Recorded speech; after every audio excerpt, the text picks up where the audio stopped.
up here on top of the documents we need to talk about today, so that's always fun. Um, let's chase them off out of there. Roach, you gotta go, because we gotta talk about this. What is this? This is a pamphlet that was sent out to certain people that lived in Colorado, in Denver, that lived too close to the Rocky Flats plutonium processing plant. And I have to say, first of all, that I was under the impression that the Rocky Mountain Arsenal, which is a nature reserve now, and Rocky Flats were the exact same thing, and they are not.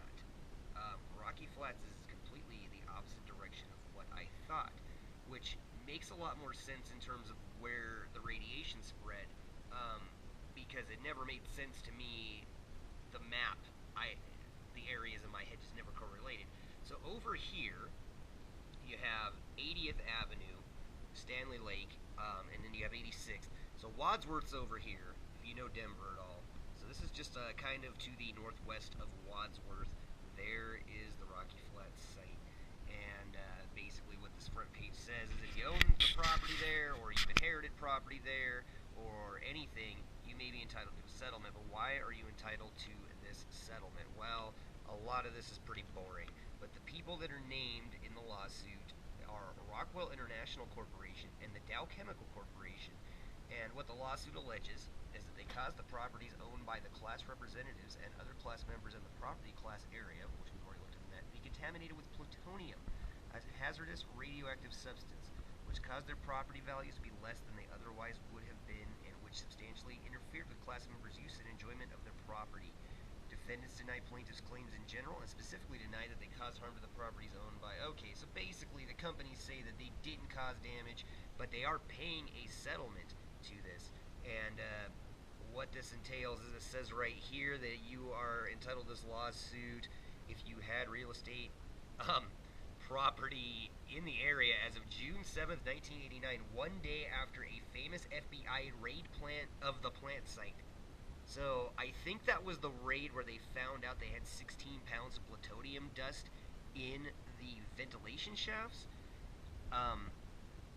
So it says here, the lawsuit claims that Dow and Rockwell, the two companies that operated Rocky Flats from 1952 to 1989, released radioactive hazardous substances into the surrounding area, which, as you can see here, is a pretty big area. It's this entire area that's circled here. It's a pretty large area, including a lake, part of Wadsworth. The Denver Boulder Turnpike's right by this. But strangely enough, you can see, and this is why it never made sense for me when I thought that the Rocky Mountain Arsenal and this were the same, because the radiation spread downwind. The mountains are over here, if you don't know Colorado very well, and the wind almost always blows from the mountains to the east, which is why we always get the storms before the rest of the country. And you can see that it just drifted downwind. If you were to the west of the site, it seemed like you were fairly okay. And so there is a website, RockyFlatsSettlement.com, and I have not checked out the website. I only have this pamphlet here that I received from a coworker who happens to have property in there. So this is the boring part. This just basically says like what you can do to exclude yourself. But this person that I know did receive money from the settlement. Oh, we got a cat. Okay, Roach, hi. We love you, but you gotta go for now. We got catnip on the thing. Okay, so basically the summary of the settlement is probably the next interesting part. So it says that 26 years of litigation, including a trial that lasted more than 4 months in 2005-2006, 2 separate appeals in the 10th Circuit Court of Appeals, and 2 rounds of briefing in connection with 2 separate petitions for writs of certiorari seeking review by the United States Supreme Court. The settlement provides the defendants will pay a total of $375 million. The courts will determine how much of that amount will be deducted for the payment of class counsel attorney fees, costs and expenses, and service awards to class representatives. So they are admitting that there is a lot of plutonium, and that these houses are basically contaminated, and that these people, they're going to live there, obviously, but they're getting money from these people, and you get more money the closer you are to the plant. So the lawsuit started 26 years ago. And basically they tried to get him into the Colorado State Nuisance and Trespass Law. They kept like investigating the site here. 42 live witnesses and over 1,000 exhibits in this trial in 2005, and the jury returned in favor with a verdict in favor of the property class. And Dow and Rockwell caused a reduction in the value of the properties to the tune of $176 million, almost $177 million. So the defendants there, the companies tried to get a new trial ordered, and it didn't really work out for them very well. So then it went to the District Court of Colorado. It looks like it just recently got settled, 2015. Plaintiffs have not proven in the previous trial that the amount of plutonium released was above certain alleged federal standards. Defendants also filed a petition. Okay. So they tried to say it was safe, but apparently it's really not. And then this is kind of just like blah blah blah. Who's identified in here? What is a class action lawsuit?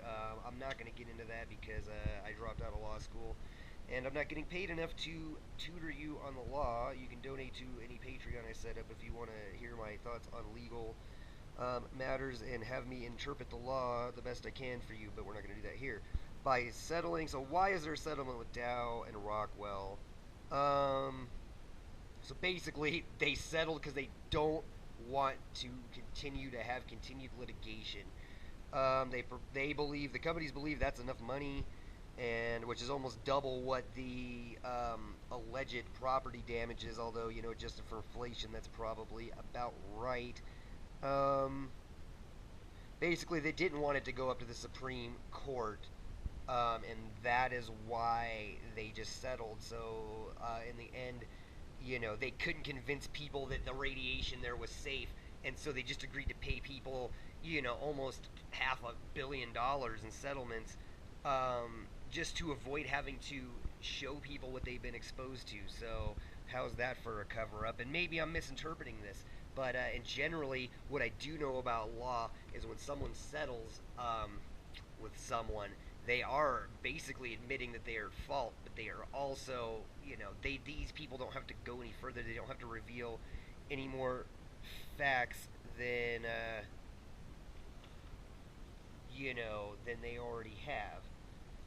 It says if you participate in the settlement, you are not releasing claims for bodily injury.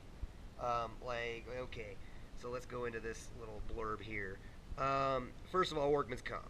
If you believe that you've gotten cancer, for example, from exposure to plutonium at Rocky Flats, you are not giving up a right to sue over that. If you're a class member and file a timely, valid claim as part of the settlement, you can still decide to sue if you have cancer or develop cancer or suffer any other bodily injury related to the radiation. You would need to consult your own lawyer, blah, blah, blah. But they are saying, potentially, you could get cancer living there, and that if you do, you could still sue these fucking people, you know? And then it kind of has, like, how much will the payment be, blah, blah, blah. It kind of just says they're going to deduct a bunch of shit out of there. Now that's all about excluding yourself, and the rest of this is pretty boring.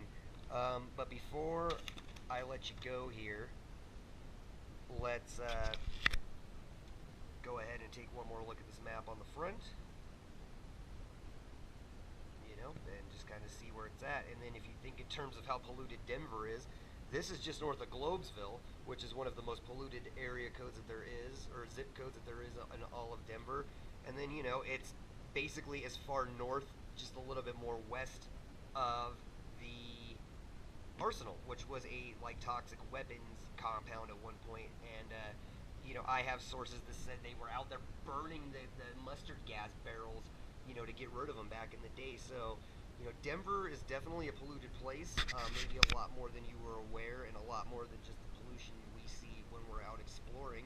And this definitely, you know, shows that just because we're not living in Chernobyl, we still have, you know, zones, so to speak, areas where, you know, there is radiation and where there may be abandoned stuff, and maybe we can go and pretend the end of the world has happened. Thanks again for watching the show. I'm going to try to get back into making more videos. I seem to have technical problems somewhat under control with this new GoPro. I kind of figured out some stuff here. And, yeah, thanks for watching me and my jungle cats. And if you like videos like this, I would definitely like to do more videos outside of just urban exploring and video game junk. And we will get to some actual survival videos this year as well, now that the weather's getting nicer. But if you like this video, please click the like button, hit subscribe. I will be setting up a Patreon as well. You can feel free to donate to that. I'll put links when I get that up.